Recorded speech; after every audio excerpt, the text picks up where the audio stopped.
Hi guys, in this episode or in this video, I'm going to demo for you how to append any data with relationships through the model as well as controller. I'm going to show you both the ways. I have searched the internet for good solutions, but solutions are available, but it's very hard to find. So hopefully you are benefited by this video. So let me explain what I am going to demo for you. Of course, this is Laravel. Any versions you can use, Laravel 8 or Laravel 7, even Laravel 5. Any versions you can use. This is possible to use with any version and hence getting the output of whatever we wanted here. So let me explain to you in detail. Currently we are seeing in localhost deposits few datas, right? You can see on this screen as well as on this side screen. So let's go into the code first so that I explain to you in detail. So here I have created a deposit controller and a user controller. A deposit controller only. Sorry, there is no user controller. There is user and deposit model. So let's look at the deposit model now. Currently you can see I am running this server without any relationships. We have the user here where you can see the user has username, email and password. I have just used the standard Laravel user model where I modified the name to username. As you can see, username, email and password, right? And the deposit is just a model with the timestamps false, and we have a deposit controller. So in this controller, what I am going to do is for the index, I am using deps equal to deposit all. That means it pulls out all the deposit data, and then I am going through a for each loop. Then what happens here, the beauty portion is that we are pulling the user with user ID. Remember, deposit will have user ID. So we are pulling this data in every loop, and then we are attaching together with the deps data, which is the deposit data, email, which is user email, item username, which is user username, and finally when we return the deps, we will be able to see an output like this. So this is one method where we did not declare any relationships in the model. So now I am going to comment this out, this for loop. I comment this out, save it. I'm going to deposit where I'm going to define relationships. So if you see here, I am going to append again the username and email from the user. Here, every deposit belongs to one user. So that's what we are declaring here. Remember, this return is very important. And then if we want to add on to the deposit data, the username and email, then what happens?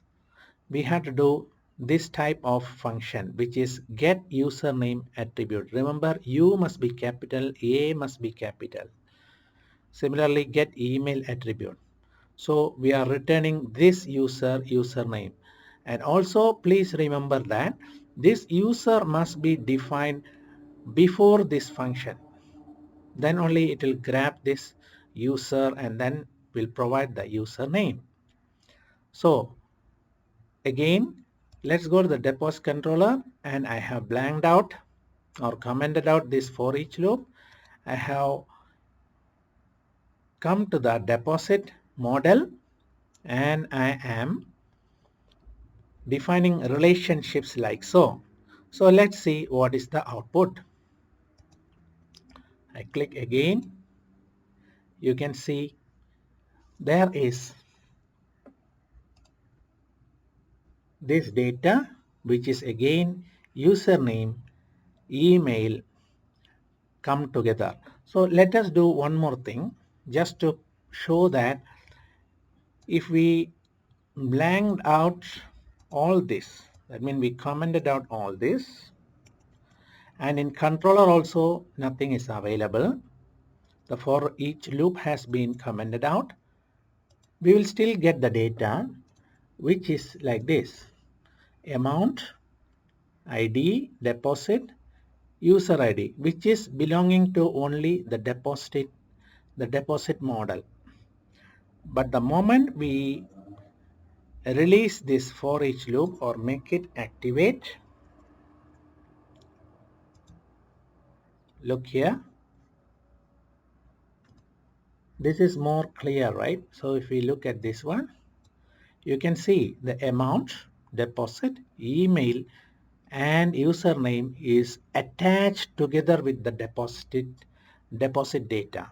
So the advantage is that when you go towards the front end, you will be able to use directly the user name as well as the email. So we know this deposit has come from this particular user. So if you do not have this type of data, right, let's blank again, click again.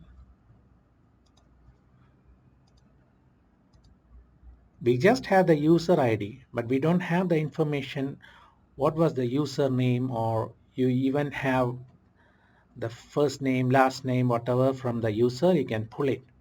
So some information we won't be able to get at the front end.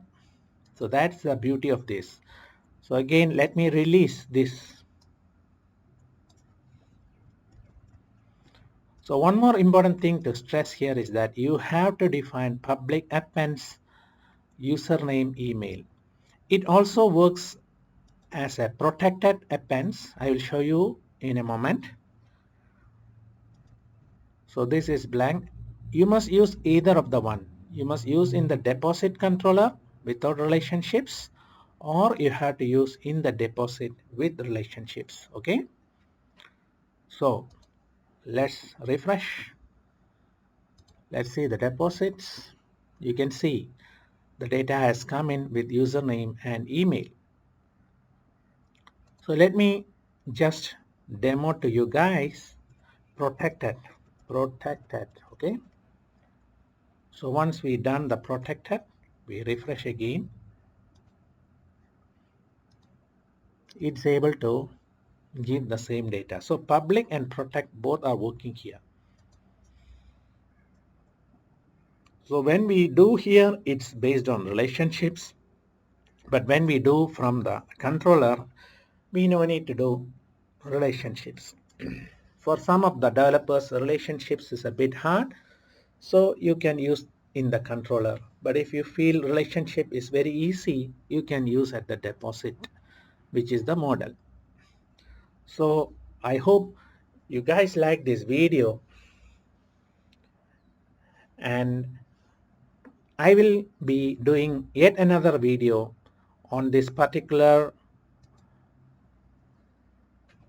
feature. Let me demo to you my upcoming feature, which will be in a short video. Let me clear this. You can see I just do serve for Laravel. Then the server is started. I can also do PA serve. Also, the server is started. You don't need to type PHP artisan, something like that. So you can do even PA make model test, right? So model is created successfully. I just use PA, not PHP artisan, right? So there is a test model is created. So currently I don't want that, I'll delete it. So you can see that is my next upcoming video. So keep watching. Please subscribe to my channel and give thumbs up and good comments. Thank you very much for watching my video. Have a good day.